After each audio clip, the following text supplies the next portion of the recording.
The morning sun bathes the cobblestone streets of the historic district of Old Town, illuminating the Renaissance and Gothic facades that make this place one of the architectural treasures of France.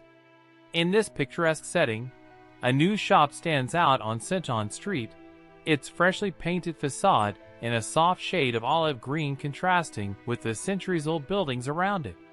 John Smith, a man in his 50s with gray hair and deep blue eyes, stands in front of the window of his new business, The Little Treasure, a delicatessen that promises to bring the finest flavors of French cuisine to the historic heart of the city. "Mr. Smith, everything is ready for the opening," says Emily, his assistant, approaching with a clipboard in hand. John, lost in thought as he gazes into the window's reflection, replies, "Thank you, Emily. Let's make the final adjustments together." He steps into the shop, where the interior is a feast for the senses. Dark wooden shelves display rows of rare wines. Artisanal cheeses rest on refrigerated counters, and the smell of freshly baked bread fills the air. "Have the croissants from the Bridge Bakery arrived?" John asks, running his fingers over the immaculate marble counter. "Yes, sir. They were just delivered. They are in the kitchen, kept at the ideal temperature," Emily responds, taking notes on her clipboard. John walks slowly through the store, adjusting the position of some bottles of olive oil and rearranging a stack of Belgian chocolates. Each gesture is precise, almost obsessive in his quest for perfection. "The Iranian caviar arrived last night," Emily comments, following her boss. "It has been stored according to your instructions." John nods but stops when he sees something out of place, a small frame on the shelf behind the counter. He approaches and carefully picks it up. In it, a boy of about 8 years old smiles, his blue eyes identical to John's, shining with happiness. "Theo," John murmurs, his voice almost inaudible. Sensing the delicate moment, Emily discreetly moves away, pretending to organize some papers in the office at the back of the store.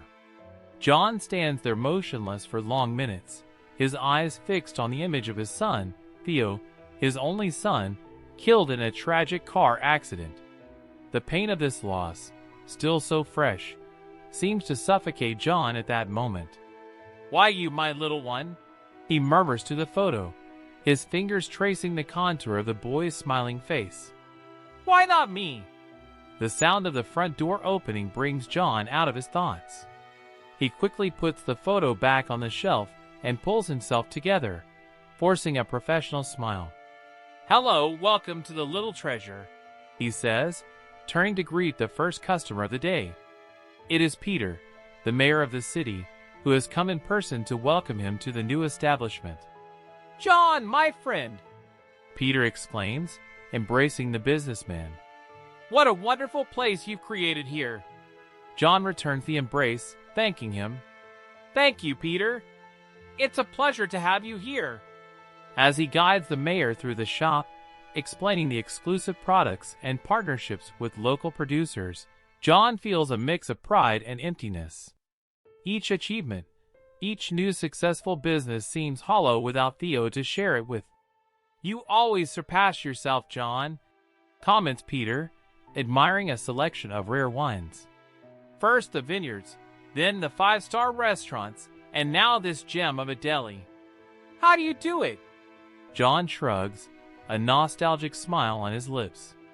"Work, Peter, a lot of work."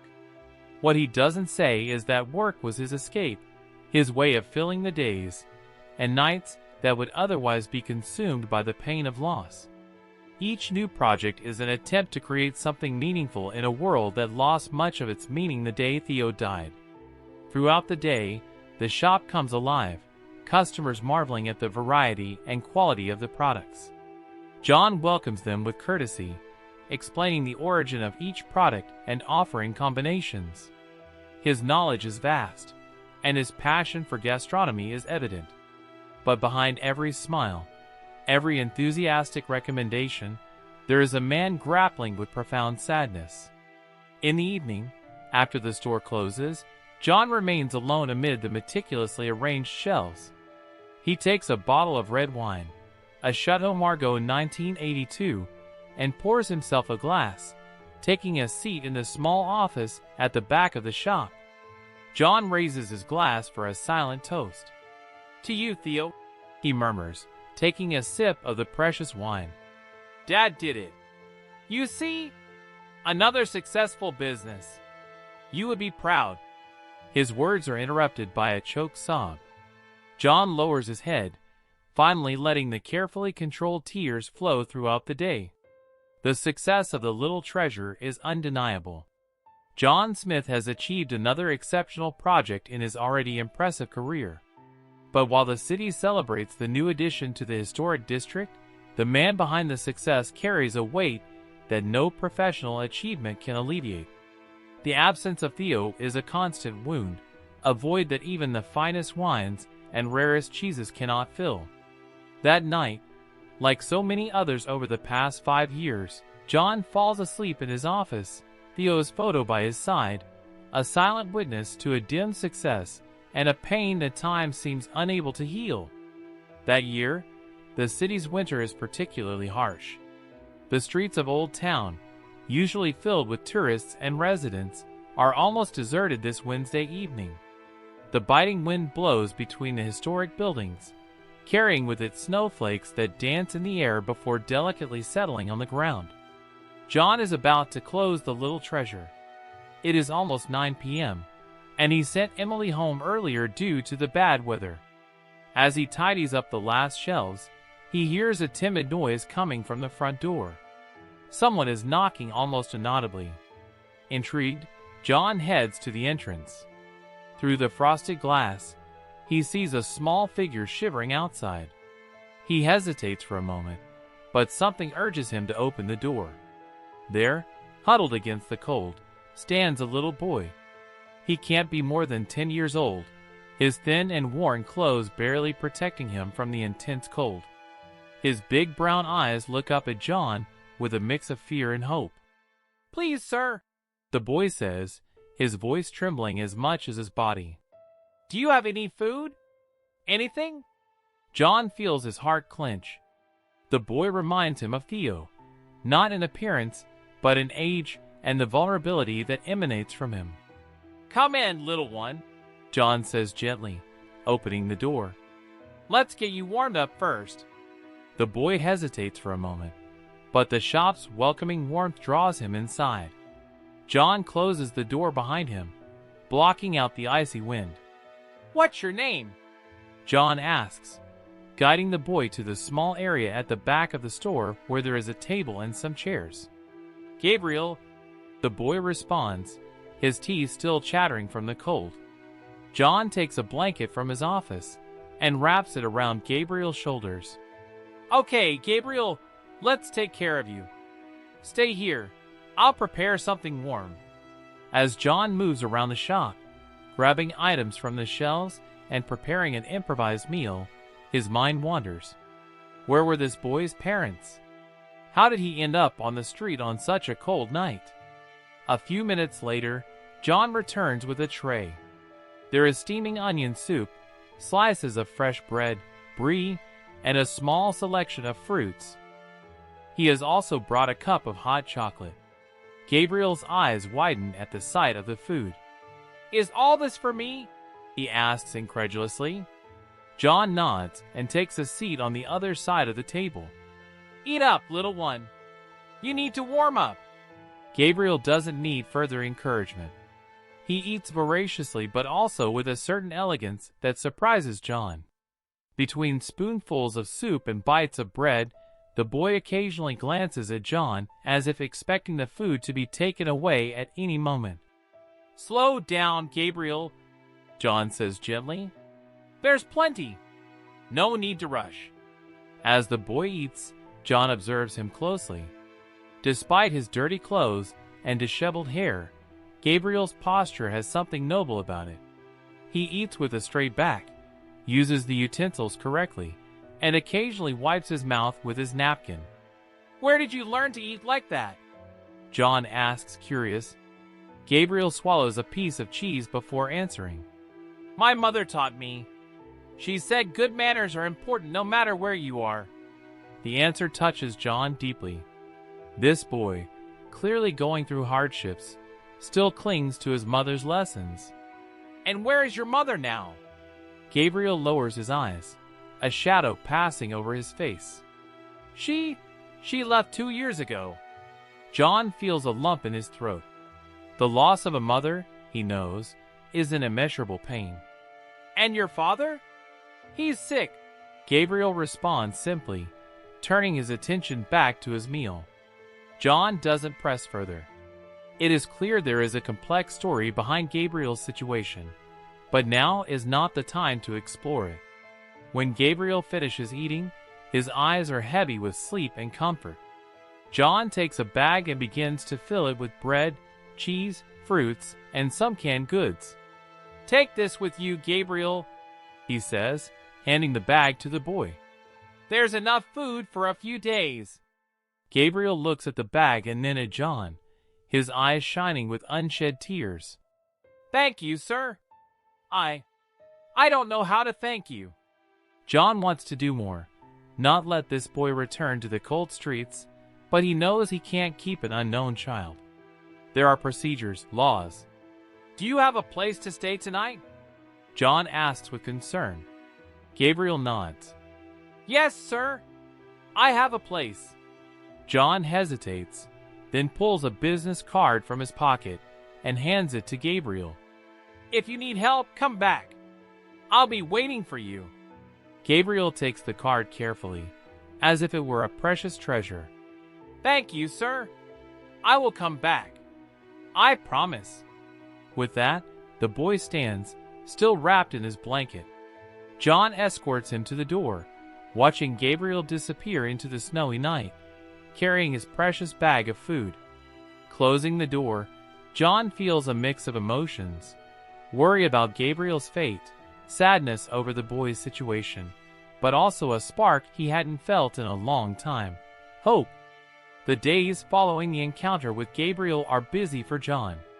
The little treasure is a success, attracting customers from all over the city and even tourists who have heard about this fine grocery store. However, amid the daily hustle, John cannot get young Gabriel out of his mind. Every morning when he opens the shop, he hopes to see him. In the evening, before closing, he looks hopefully towards the street, expecting to see the small figure approaching. But the days pass without Gabriel appearing. The following Wednesday, exactly a week after their first meeting, John is organizing a new delivery of cheese when he hears the bell. Turning around, his heart leaps as he sees Gabriel in the doorway, still wearing the same worn clothes, but with a timid smile on his face. Hello, sir, Gabriel says, his voice firmer than the previous week. John drops what he's doing and approaches the boy. Gabriel, I'm glad to see you. How are you? I'm fine, sir. I came to thank you again for the food. It lasted several days and... Gabriel hesitates, looking down at the floor. It helped my father a lot too. John feels a pang in his chest. He crouches down to be at eye level with the boy. Gabriel, I'm glad to hear that. Is your father feeling better? Gabriel shakes his head. Not much, sir. He's still very weak. John thinks for a moment. He knows he can't keep giving food indefinitely without understanding the whole situation, but he can't ignore the obvious needs of the boy and his father. Gabriel, John begins, choosing his words carefully. I'd like to make you an offer. Next week, could you bring your father here? I'd like to meet him, and maybe we can find a way to help you both more permanently. Gabriel's eyes widen, a mix of hope and apprehension crossing his face. My father here? John nods. Yes, if he can come. I know he's sick, but if possible, I'd like to meet him. Gabriel remains silent for a few seconds, visibly considering the idea. Then, to John's surprise, the boy's eyes fill with tears. Sir, Gabriel says, his voice breaking, you don't know what this means. My father, he's ashamed to ask for help, but I know he needs it. We need it. John feels his own throat tighten with emotion. He gently places a hand on Gabriel's shoulder. There is no shame in needing help, little one. We all need it at some point. Gabriel nods, wiping his eyes with his sleeve.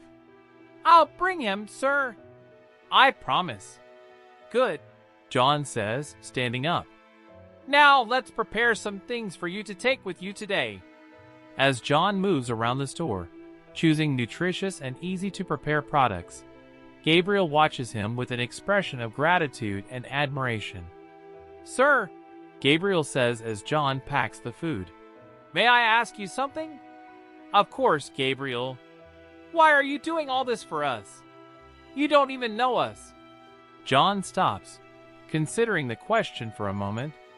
The image of Theo comes to mind. Sometimes, Gabriel, he replies softly, helping others is also helping oneself. And besides, you remind me that there is still goodness and dignity in the world, even in the hardest circumstances. Gabriel nods, as if he understands perfectly despite his young age.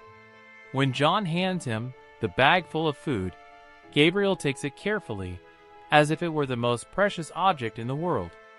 Thank you, sir. I promise to come back with my father next week. I'll be waiting, Gabriel. Take care of yourself and your father. Watching Gabriel leave the store, John feels a mix of emotions he hasn't known for years. Worry, of course, but also a sense of purpose and a spark of hope that had long lain dormant. For the first time in a long while, John finds himself looking toward the future, curious to see what the next week will bring. And in that moment, he realizes that by helping Gabriel and his father, he is also, in a way, stepping out of the darkness that has enveloped him since losing Theo. The week passes slowly for John. Each day, as the promised date approaches, his anxiety and impatience grow. He finds himself constantly looking at the door, expecting Gabriel and his father to walk in at any moment. On Wednesday, John arrives earlier than usual at the Little Treasure. He has carefully prepared a small space at the back of the store, setting up comfortable chairs and even bringing a small couch from his office. In the kitchen, he has left a hot soup on the stove and sorted a variety of bread and cheese. The hours tick by, the store opens, customers come and go, but there is no sign of Gabriel or his father. It is late afternoon.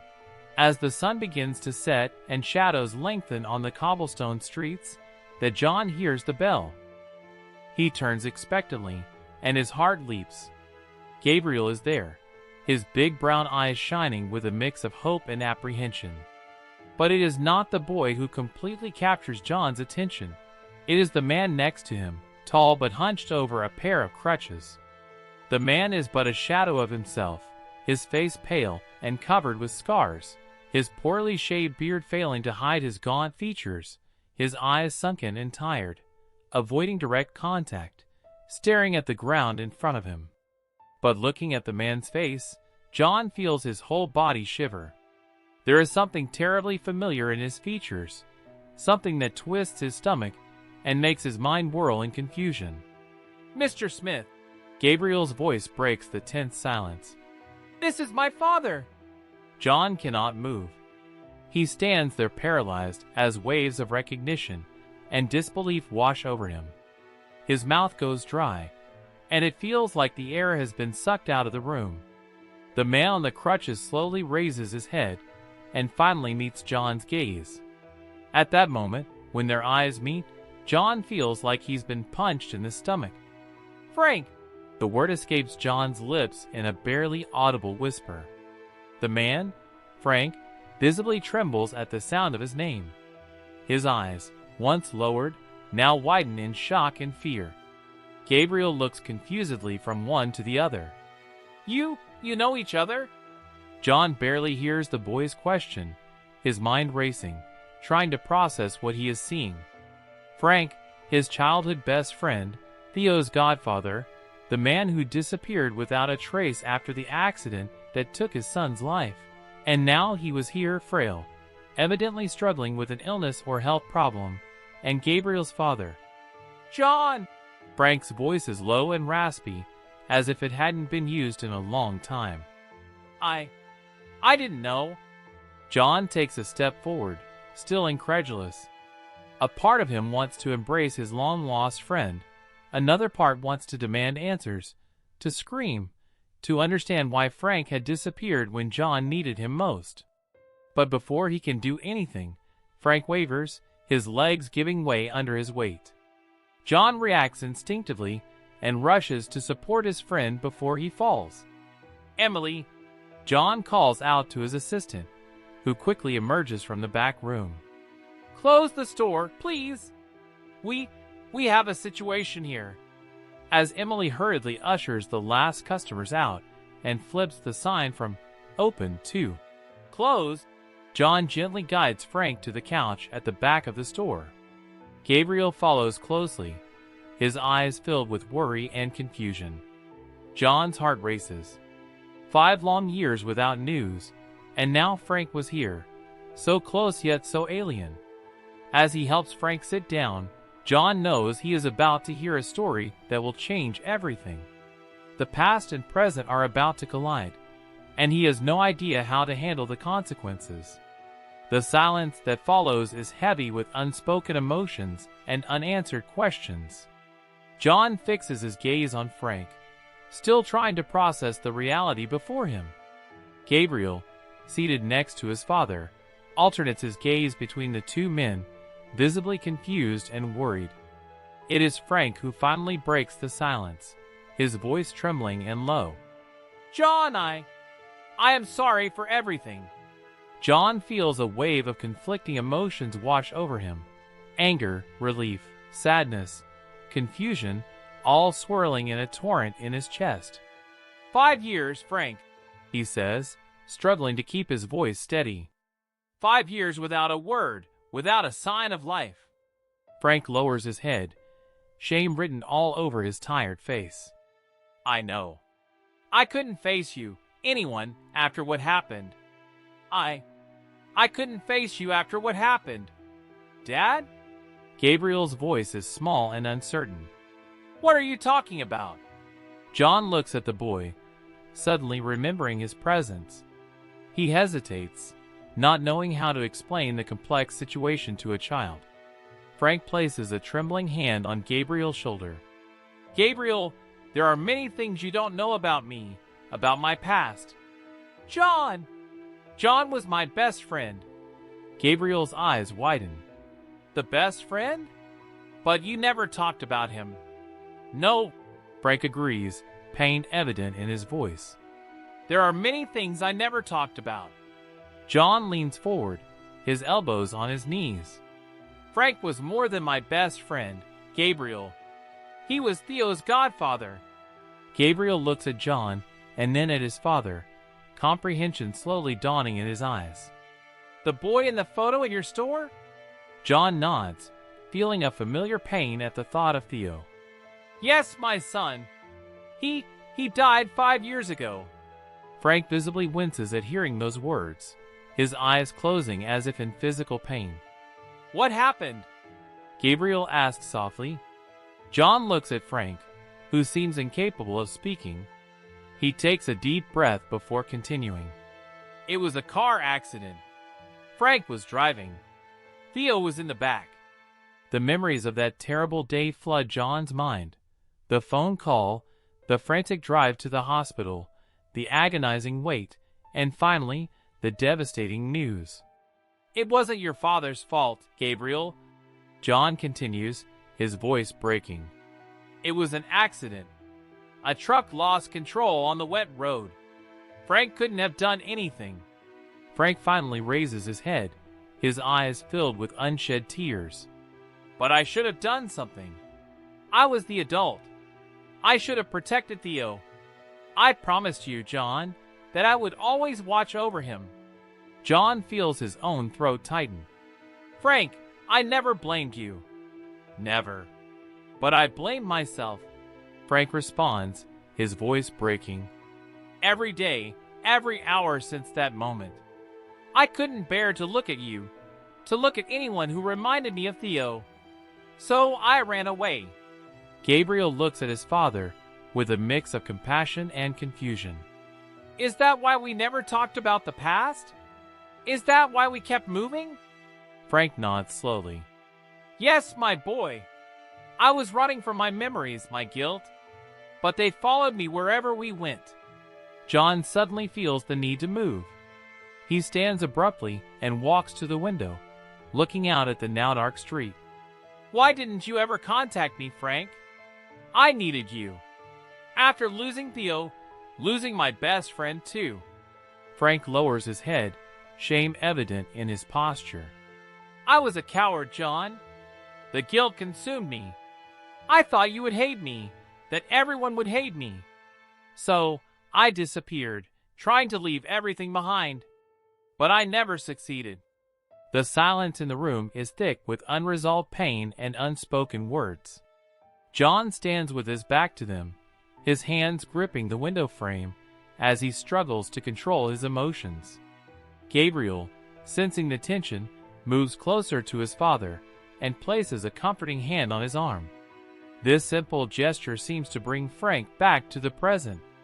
John, he says softly, I understand if you can't forgive me, but know that not a day went by that I didn't think of you, of Theo, of everything I left behind. John turns slowly, his eyes meeting those of his old friend. Years of suffering, loss, and loneliness seem to stretch between them like a chasm. But at that moment, there is also a chance for healing, for redemption, for a new beginning. The silence following Frank's words feels heavy. John remains motionless, his eyes locked on the man who was once his best friend. Emotions play across his face: anger, sadness, confusion, and surprisingly, a flicker of relief. Frank, on the other hand, seems to shrink under John's intense gaze, his frail body slumping even more. He opens his mouth to speak again, but a fit of coughing interrupts him, his body trembling with the effort. Gabriel rushes to support his father. Dad, Gabriel exclaims, fear evident in his young voice. You need to rest. We shouldn't have come. Snapped out of his stupor, John quickly brings a glass of water from a nearby table and hands it to Frank. Here, drink this, he says, his voice softer than he expected. Frank accepts the glass with trembling hands, sipping small amounts between labored breaths. Gabriel looks anxiously from his father to John, struggling to understand the dynamics between the two men. Mr. Smith, Gabriel says hesitantly, were you really my dad's best friend? John looks at the boy, seeing in him an echo of the young Frank he once knew. Yes, Gabriel. Your father and I grew up together. We were like brothers. Frank lowers his glass, his eyes brimming with unshed tears. John, I am truly sorry for everything. I should have been there for you after the accident. I should have. His voice falters, and he closes his eyes, overwhelmed by emotion and physical weakness. John feels his heart tighten. Despite years of anger and suffering, seeing his old friend in such a state is painful. Frank, John begins, his voice trembling. Why are you so sick? What happened to you? Gabriel answers before his father can. Dad got very sick a few months ago. The doctors say it's pneumonia, but he isn't getting better.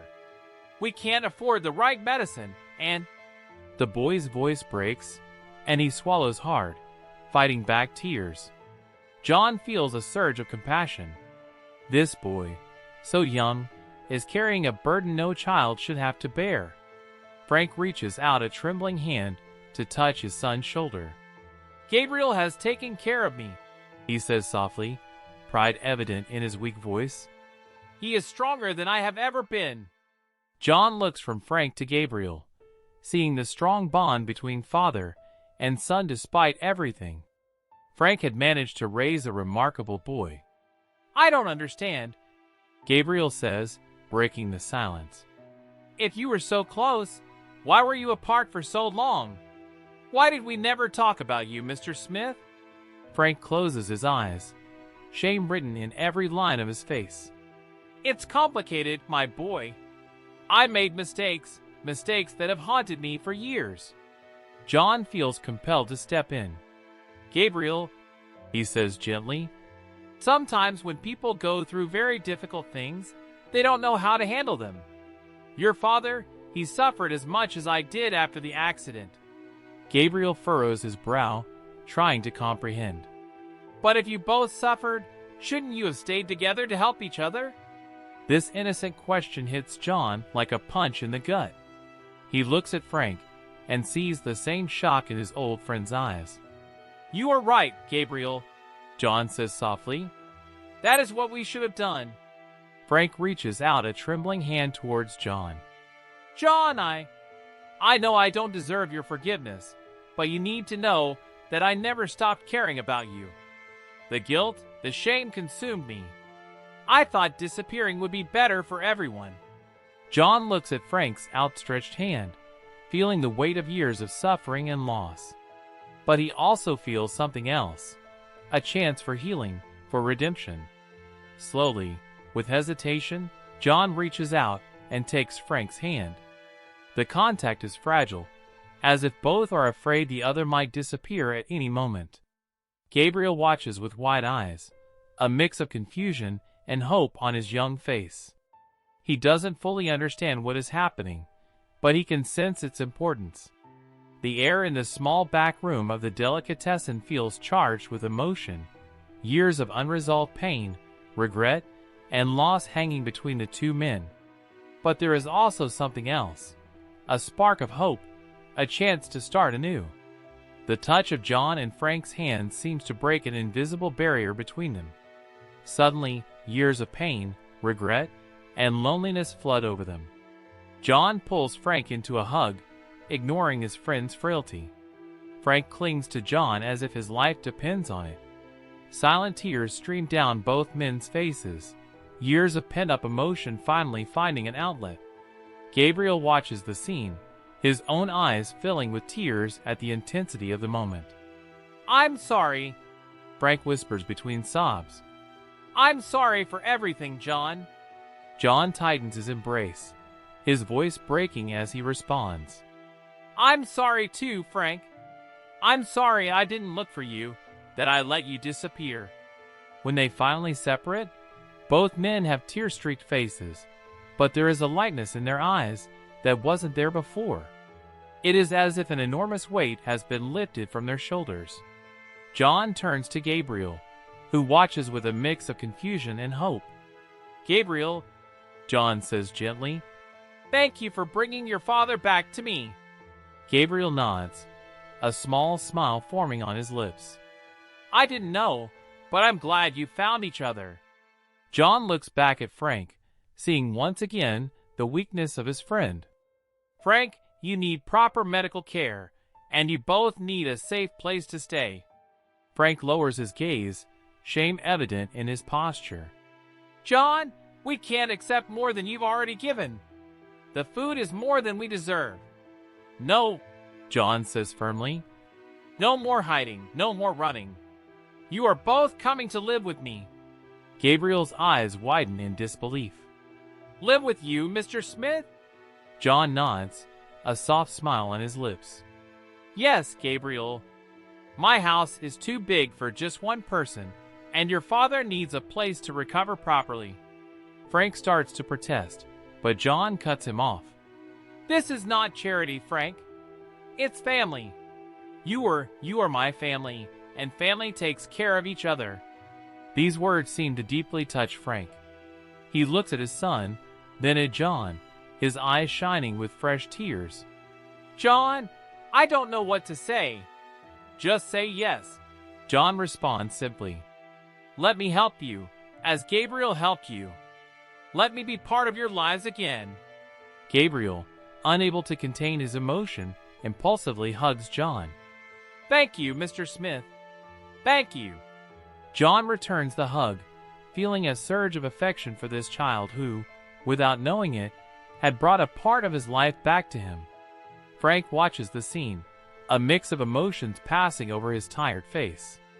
Finally, He nods, a weak but sincere smile forming on his lips.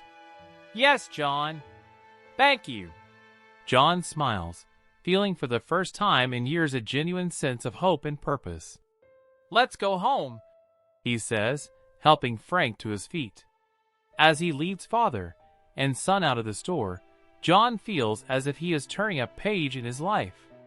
The pain of losing Theo will never completely disappear, but now there is a chance for healing, for creating new bonds and new memories. The trio steps out into the night, the old streets silently witnessing the beginning of a new chapter in their lives. John looks at Frank and Gabriel with a mix of gratitude and determination. A long road of healing, forgiveness, and rebuilding lies ahead, but they will face it together. As they walk towards John's home, the stars shine above them, as if the universe itself is smiling at this improbable reunion. Three souls, united by fate and the chance for redemption, take their first steps on the path to healing and hope.